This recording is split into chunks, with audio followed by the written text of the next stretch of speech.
A lot of people have trouble with this problem from Larson and on the WebAssign, and it's from section 1.1. It's really a pretty clever problem, and I think once you see that all we have to do is use elimination on it and a fairly famous trig identity, the answer kind of falls out nicely. So first thing you do is again, so we're going to try to solve for x and y. What's interesting here is that these constants, we usually have some coefficients that aren't in terms of other functions, but we're just going to consider these constants, okay? We're going to consider theta fixed. All right, so what we're going to first do is go ahead and, it's pretty clear what you have to do.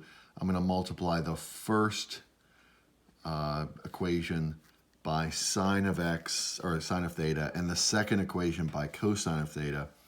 And when I do that, I'm going to end up adding these two equations. You'll see something nice that happens. So if I multiply the first equation by sine of theta, I get this guy.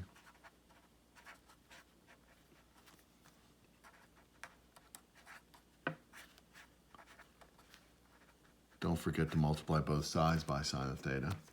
And if I multiply the second equation by cosine of theta, it's pretty easy to see that I get this guy.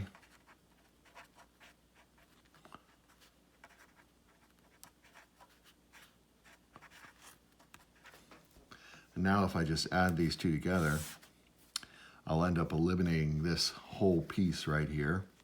I'll get 0.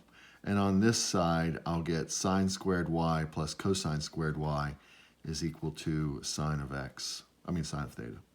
So sine squared theta times y plus cosine squared theta times y definitely equals sine of theta.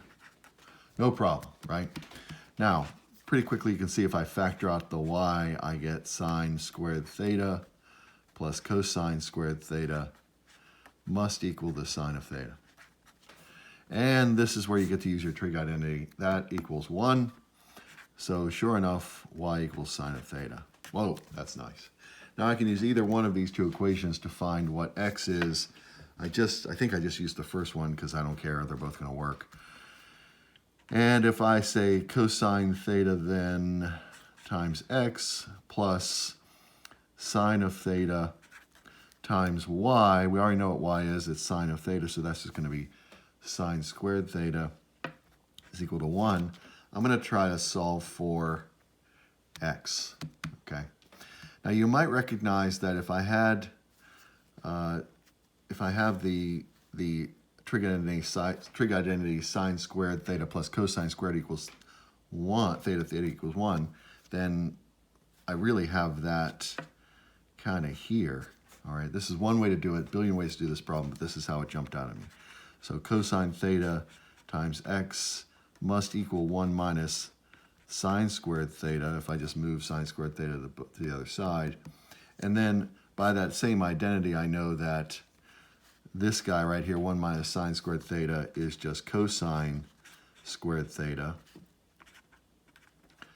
Now I'm going to, look, I've got terms that are quadratic, up to quadratic, so I've got to go ahead and move everything to the one side and factor and use the zero product rule. So to that end,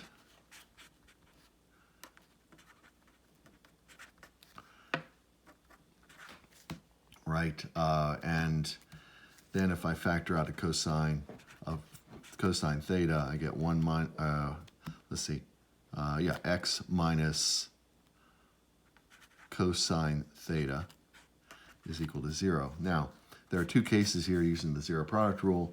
I either have cosine theta equals 0, or x minus cosine theta has to equal 0. All right, well, this doesn't make any sense because it just does, you can find out why it doesn't make any sense. We're trying to consider these as constants. So cosine theta certainly equals x.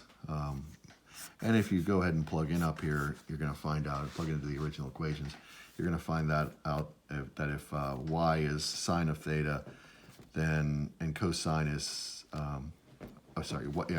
x is cosine of theta, then these two equations hold. So pretty easy.